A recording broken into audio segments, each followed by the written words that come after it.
అదే RTV app వార్తల్ని క్షణాల్లో చదివే అవకాశం ఉంటుంది. ఒక న్యూస్ పేపర్, ఒక టెలివిజన్ ఛానల్ మీ చేతుల్లో ఎప్పుడూ ఉంటాయి. డిఎస్పీ నుంచి బీఫామ్ ఇవ్వడం జరిగింది.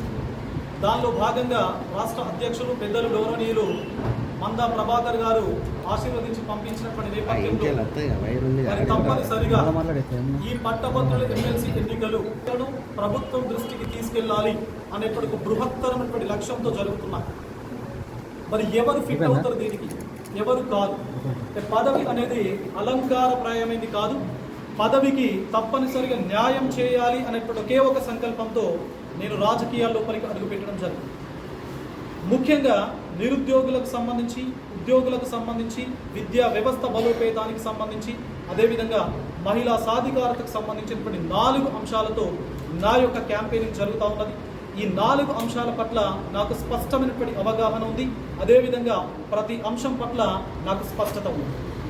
గతం లోపల నేను పనిచేసేటువంటి నేపథ్యం ఉంది. అనేక సామాజిక కార్యక్రమాలను 2008 నుంచి చేపట్టుకుంటూ వస్తున్నాను. అంటే ఒక వ్యక్తిగా తప్పనిసరిగా సామాజిక బాధ్యత ఉన్నటువంటి పౌరునిగా నేను ఈ సమాజం లోపల ఉంటున్నాను.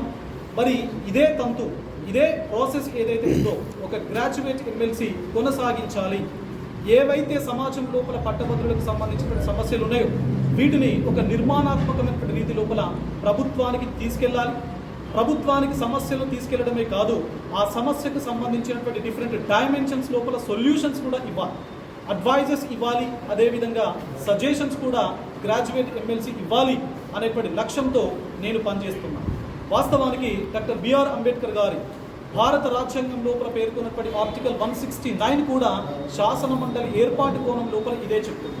అంటే విభిన్న రంగాలకు సంబంధించినటువంటి ఎవరైతే నిష్ణాతులు ఉన్నారో, అంటే టీచర్ రంగానికి సంబంధించినటువంటి టీచర్ సమస్యల పట్ల టీచర్ ఎమ్మెల్సీ, పట్టభద్రుల సమస్యలను ప్రభుత్వానికి రిప్రజెంట్ చేయడం కోసం ఈ పట్టభద్రుల ఎమ్మెల్సీ, అదేవిధంగా లోకల్ బాడీస్ యొక్క సమస్యలను రిప్రజెంట్ చేయడం కోసం లోకల్ బాడీ ఎమ్మెల్సీ, ఇట్లా రకరకాల ఎమ్మెల్సీ పదవులు మనకు శాసన మండలి వ్యవస్థ లోపల ఆర్టికల్ 169 ప్రకారం భారత రాజ్యాంగం లోపల పొందుపరచడం జరిగింది.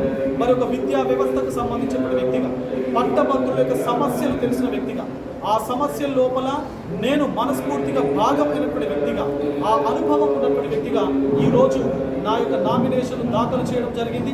సో నేనందరి కూడా ఈ 4 ఉమ్మడి జిల్లాల పట్టభద్రులందరికీ కూడా ఒకే మాట చెప్తున్నాను, మీ అందరినీ కూడా రిక్వెస్ట్ చేస్తున్నా, మీరు దయచేసి ప్రసన్న హరికృష్ణ ఈ పదవికి ఏబులా కాదా, ఫిట్టా కాదా అని మీరు ఆలోచన చేయండి.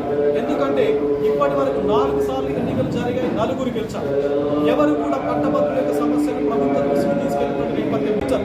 కాబట్టి తప్పనిసరిగా పట్టభద్రుల యొక్క సమస్యలను ఫైట్ చేయడమే కాదు, ప్రభుత్వానికి నిర్మాణాత్మకమైన రీతి లోపల సలహాలు, సూచనలు ఇవ్వడానికి సిద్ధం.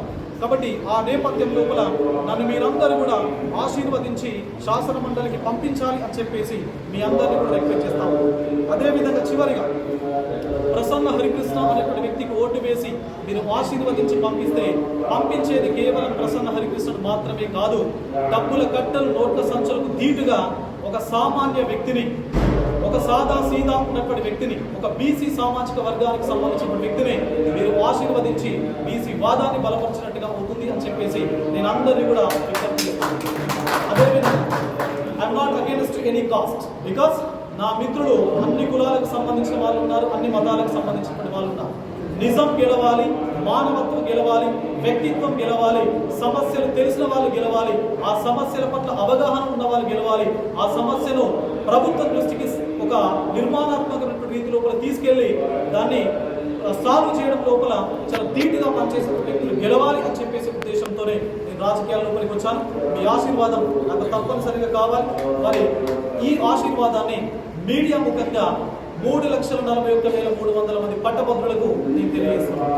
So bless me please send me legislative. Thank you. మరిన్ని వీడియోస్ కోసం ఛానల్ ని సబ్స్క్రైబ్ చేయండి. లేటెస్ట్ అప్డేట్స్ కోసం వాట్సాప్ ఛానల్ ని ఫాలో చేయండి. అండ్ లింక్ డిస్క్రిప్షన్ లో ఉంది.